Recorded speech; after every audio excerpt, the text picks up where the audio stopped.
damai sejahtera Allah yang melampaui segala akal, kiranya itulah yang memelihara hati dan pikiran saudara-saudara dalam Kristus Yesus Tuhan kita. Amin. Jemaat Tuhan, khotbah untuk kita semua pada Minggu Trinitatis atau Minggu Tritunggal diambil dari 1 Yohanes pasal 5 ayat 13 sampai 1 Yohanes 5 ayat 18 sampai 21. Saya akan bacakan, baiklah kita membacanya di dalam hati kita masing-masing. Kita tahu bahwa setiap orang yang lahir dari Allah tidak berbuat dosa, tetapi Dia yang lahir dari Allah melindunginya, dan si jahat tidak dapat menjamahnya. Kita tahu bahwa kita berasal dari Allah, dan seluruh dunia berada di bawah kuasa si jahat. Akan tetapi kita tahu bahwa Anak Allah telah datang dan telah mengaruniakan pengertian kepada kita, supaya kita mengenal yang benar, dan kita ada di dalam yang benar, di dalam Anaknya Yesus Kristus. Dialah Allah yang benar dan hidup yang kekal.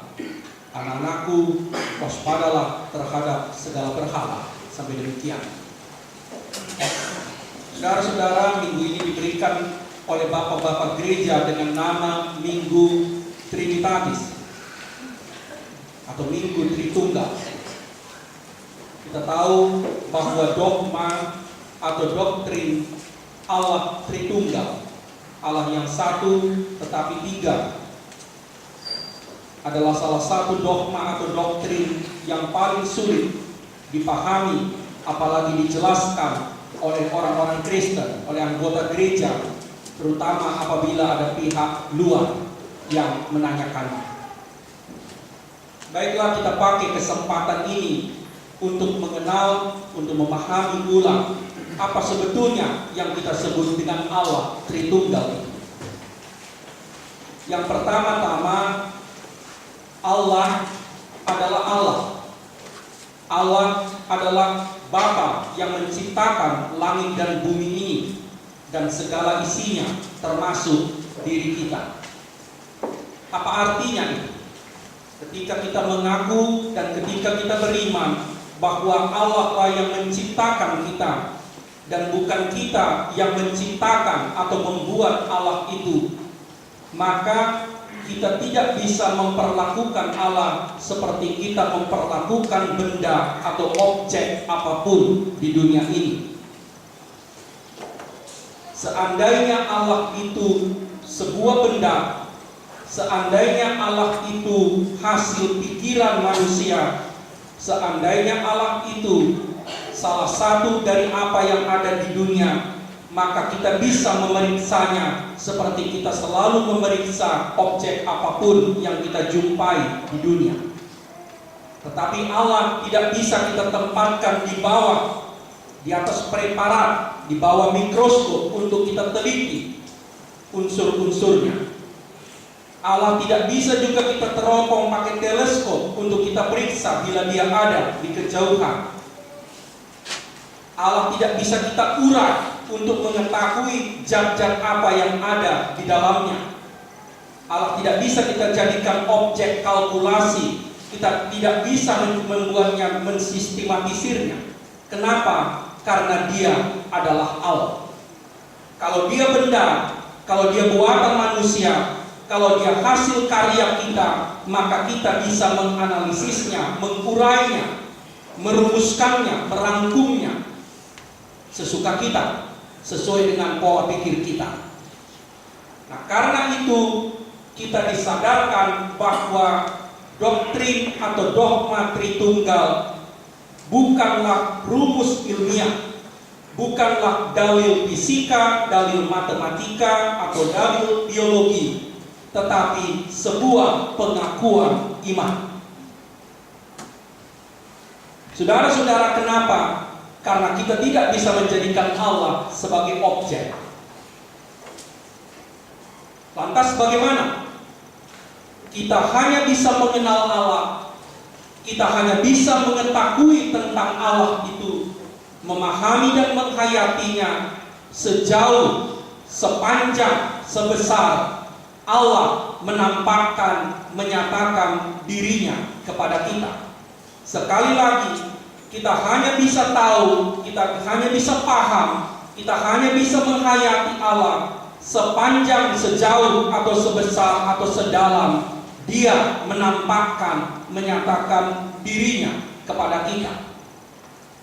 Umat Allah sepanjang zaman, bapak-bapak gereja kita selama paling kurang lebih 3 atau 4 abad bergumul tentang Allah itu. Di satu saat gereja percaya dan menemukan dan mengalami bahwa Allah itu jauh di atas. Dia tinggal di sorga, di terang yang tak terhampiri sebagai Bapa. Tetapi pada saat yang sama, gereja juga menemukan dan merasakan Allah yang satu itu begitu dekat dengan kita, tinggal di samping kita, berjalan bersama kita, duduk semeja dengan kita, mengambil bagian dalam suka duka kita.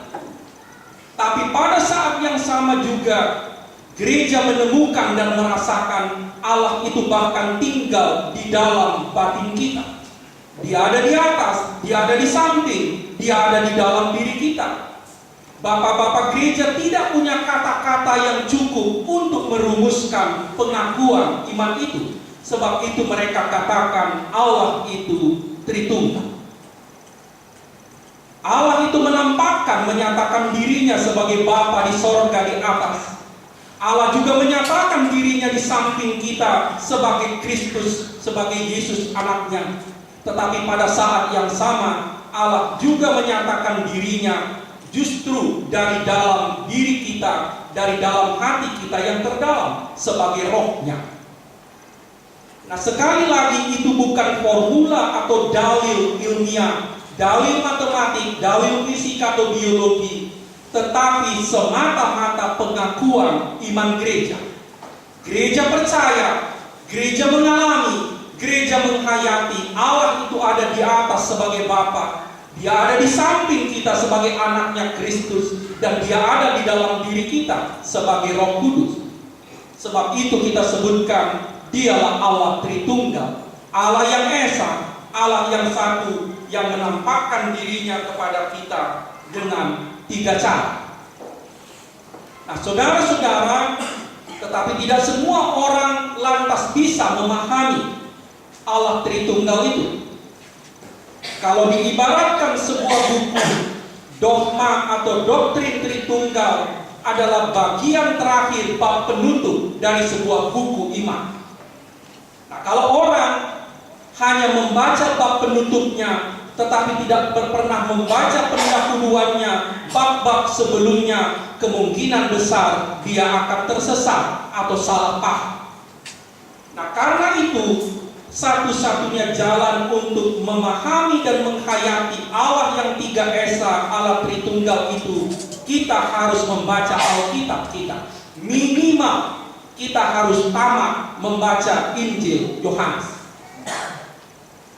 Bila orang tidak membaca tamat Injil Yohanes dari pasal 1 sampai pasal 21, kemungkinan besar dia tidak akan bisa menghayati dan memahami Allah Tritunggal itu. Nah, kalau diibaratkan dengan sebuah simfoni, doktrin Tritunggal itu adalah bagian akhir. Nah, kalau kita datang terlambat dan hanya mendengar bagian akhir dari simfoni itu, maka kita tidak bisa memahaminya secara utuh. Kalau dibayangkan sebagai sebuah pelajaran, maka doktrin Tritunggal itu adalah pelajaran kelas 6, dan orang tidak mungkin loncat dari kelas 1 ke kelas 6.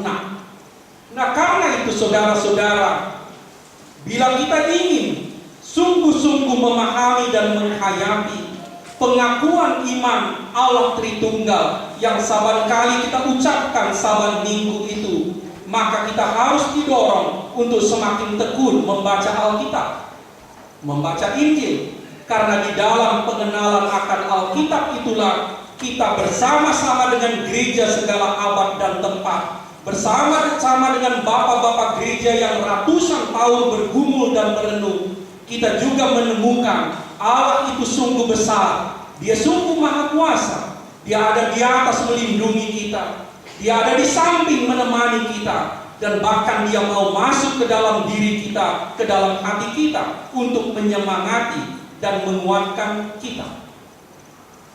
Saudara-saudara, tetapi dogma atau doktrin Allah Tritunggal itu dibuat bukan hanya sekedar untuk memuaskan intelektualitas kita. Doktrin atau dogma Tritunggal itu adalah sebuah pengakuan iman gereja. Dengan doktrin Allah Tritunggal itu kita mengaku tentang Allah yang besar, Allah yang kudus, Allah yang mulia, Allah yang maha besar itu, yang tidak bisa terjangkau, yang tidak bisa dikuasai oleh manusia itu. Tetapi lebih dari itu, melalui dogma atau doktrin Allah Tritunggal itu, kita mengaku bahwa kita sepenuh dan seutuhnya dilindungi oleh Allah. Nah, untuk secara sederhana, doktrin Tritunggal itu mau menguatkan iman kita bahwa Allah menjaga, melindungi, menyemangati, memberkati kita dari atas. Dia menemani kita dari samping, dari sebelah tangan kanan kita, dan bahkan Dia mau masuk menguatkan dan melindungi kita juga dari dalam. Karena itu kita terjaga dan terlindungi secara sempurna. Saudara-saudara, tetapi dogma atau doktrin Tritunggal itu juga merupakan puji-pujian gereja kepada Allah yang maha besar itu. Gereja tidak punya kata-kata, kita tidak punya cukup kata-kata untuk memuji dan memuliakan Allah. Kita hanya bisa mengatakan, terpujilah Engkau Allah yang Bapa yang di sorga, terpujilah Engkau Allah Anak yang ada di sebelah kami, yang datang bergabung dalam hidup kami sebagai putranya. Dan terpujilah Engkau Allah Roh Kudus yang mau masuk ke dalam batin kami.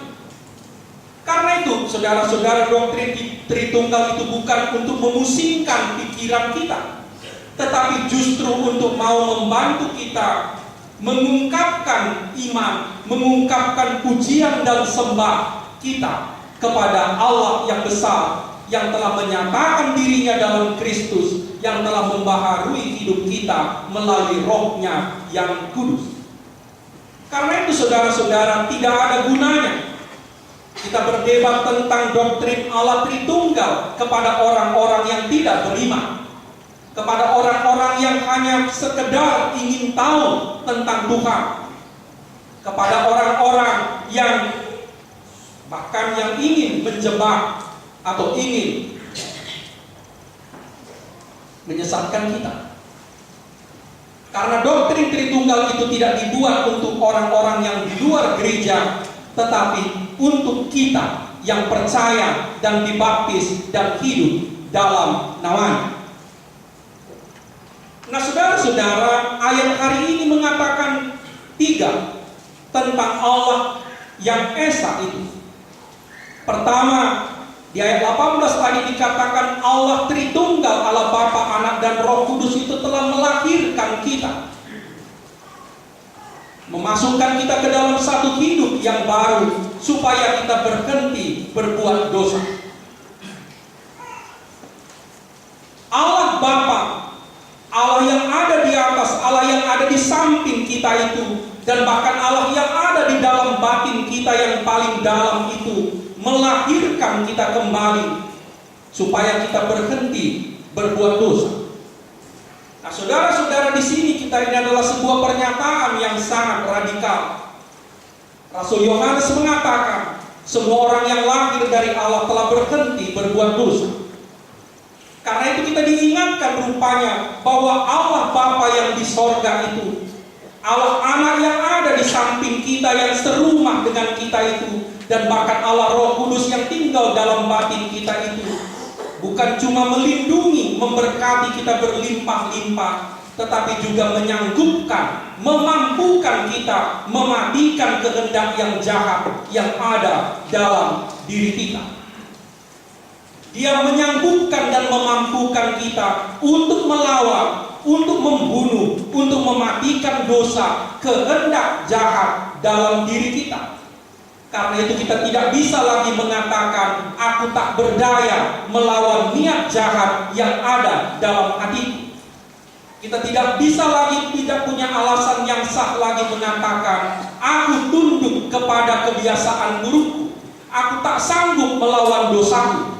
Kenapa? Karena Allah Tritunggal, Allah Bapa, Anak, dan Roh Kudus itu memampukan kita melawan dan mematikan dosa dan kejahatan yang ada dalam diri kita. Selanjutnya Rasul Yohanes mengatakan, Allah Tritunggal, Allah Bapa, Anak, dan Roh Kudus itu membantu kita untuk mengenal Dia. Untuk mengenal Dia. Saudara-saudara, di sini ada bedanya. Biasanya orang mengerti dulu, baru percaya kepada sesuatu. Tetapi dalam iman, biasanya dibalik. Kita percaya dulu kepada Allah, maka barulah kita mengerti jalan-jalannya dan apa yang dinyatakannya kepada kita. Saudara-saudara, kepada semua orang yang beriman kepada Allah, kepada semua orang yang dibaptis dalam nama Bapa, Anak, dan Roh Kudus, diberikan oleh Allah Tritunggal itu hikmah untuk mengenal Dia. Sehingga kita mengenali kekuasaannya, mengenali kebesarannya, mengenali kasih-Nya, dan kita semakin tunduk untuk memuji dan menyembah-Nya. Saudara-saudara, sekali lagi, Allah lah yang menciptakan kita, dan bukan kita yang menciptakan Allah kita. Karena itu, ketika kita bertemu dan percaya bahwa Allah itu menyampaikan dirinya kepada kita dengan 3 cara, kita didorong untuk mengenalnya dan semakin tunduk dan menyembah Dia. Disinilah kita disadarkan, saudara-saudara, bahwa sebenarnya doktrin Tritunggal itu untuk mau menguatkan iman kita. Kita tidak perlu membela Allah kita, sebab Dia dapat membela dirinya sendiri dan bahkan membela kita. Kalau suatu saat saudara dan saya terpojok, tidak mampu menjelaskan dengan kata-kata yang cukup baik tentang apa yang kita imani, maka jangan takut, jangan putus asa, sebab boleh jadi saudara atau saya yang terpojok, tetapi bukan Tuhan kita. Boleh jadi saya tidak akan mampu menjelaskan seluruhnya tentang Allah yang menampakkan dirinya dalam Kristus dan yang mencurahkan rohnya yang kudus kepada kita. Tetapi Allah itu tidak berkurang kebesarannya, tidak berkurang kekuasaannya, karena saya atau saudara tidak mampu untuk menjelaskannya dengan kata-kata kita. Nah, karena itu saudara-saudara, kita terhibur. Allah Tritunggal itu membela kita. Dia sungguh besar dan Dia tidak berkurang sedikit pun kemuliaannya karena kekurangan atau keterbatasan kita. Yang terakhir, di ayat 21 Rasul Yohanes mengingatkan kita supaya kita waspada terhadap segala berhala. Apa itu berhala? Ilah ciptaan manusia. Ilah ciptaan manusia. Bisa tanpa sadar kita menciptakan ilah-ilah kita sendiri untuk kita puja, untuk kita junjung dan kita sembah. Tetapi kita diingatkan bahwa kita tidak pernah diperkenankan oleh Allah, sebagaimana saban kali hukum Tuhan dibacakan kepada kita untuk menciptakan Tuhan dan ilah kita sendiri. Kenapa? Karena kita hanya satu-satunya diizinkan untuk menyembah, memuja, menjunjung, dan taat kepada Allah Bapa yang menciptakan langit dan bumi, kepada Allah yang telah datang dalam Kristus Putranya membebaskan kita dari dosa, dan kepada Allah yang telah memberikan rohnya yang kudus, supaya saudara dan saya hidup baru, penuh sukacita, hidup dalam pengampunan dan damai, sampai Kristus datang membuka segala-galanya kepada kita. Amin.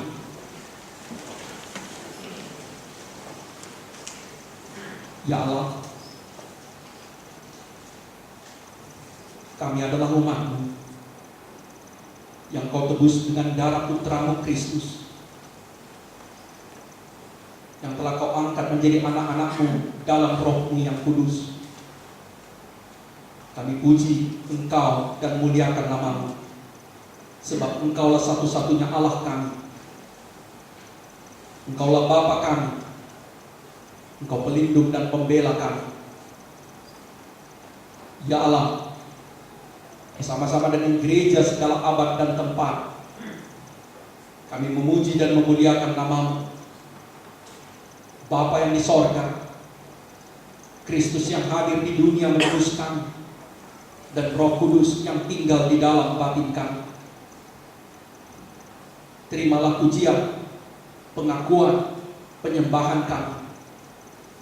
Ya Allah, kami bersyukur dan bersujud kepadamu, sebab Engkau meneguhkan dan melindungi kami secara sempurna.